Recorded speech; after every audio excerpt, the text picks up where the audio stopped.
The annual Ohio Farm Bureau Federation County President's trip to Washington, and the Communications Department at OFBF does an awful lot of pre-advanced planning to get this trip as successful as it usually is. Joe Cornely is with the Communications Department with the Ohio Farm Bureau.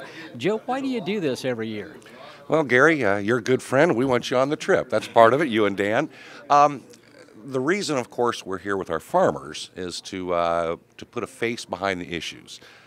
Our staff can lobby, but the lawmakers want to hear from farmers. They want to know what all of this legislation, regulation means back on the farm. And a part of the trip, for as many years as I can remember, back when I was carrying the microphone, we bring members of the media along, and we appreciate In Ohio Country today being here with us. We have other farm reporters, and the idea is to get the news that's occurring here back to as many people as possible. You know, we have 70-some county presidents on the trip, but farmers all over Ohio need to know what's going on.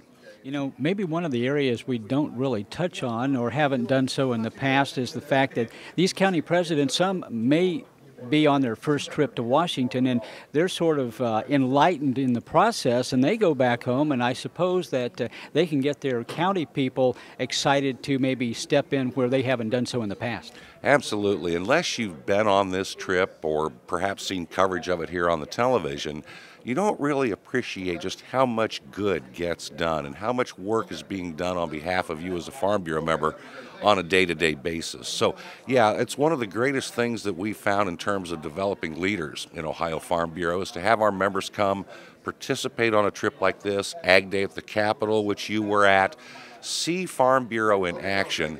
Then those county leaders go back, they tell their friends, they tell their fellow board members, they tell all of the members, and it facilitates more people getting more engaged in Farm Bureau, and that's what makes the organization work.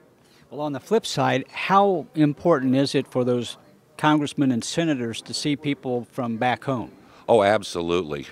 You know, we have lobbyists who do a tremendous job of communicating our message, giving answers to questions when aides and lawmakers have them, but it's the people back home who vote. And it's the people back home who have real stories of how a piece of legislation may affect them.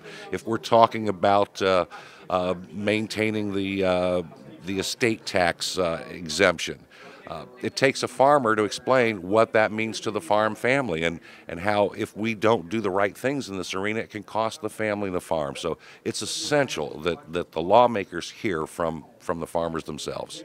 Well, if anyone is involved with eating on a daily basis, they ought to be interested in what happens on the farm. And if some of our viewers who are not involved directly with agriculture would like to find out more or would like to submit some input on what they think should be done, what's the best way for them to go about doing that?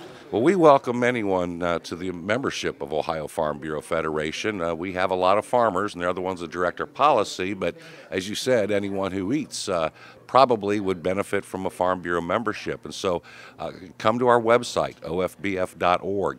We have a consumer outreach program called Our Ohio, and that website is ourohio.org. It's a great opportunity for non-farmers to interact with farmers, have some say in farm policy that does have an impact not just on the people who produce the food, but everyone who consumes it. Joe Cornely, the Senior Director of the Communications Department with Ohio Farm Bureau. I know that's close, Joe, and a good friend. Thanks for being with us. Gary, thank you, and Dan for being here. For more information about today's show or to suggest a topic, visit us on the web, inohiocountry.com. That's inohiocountry.com.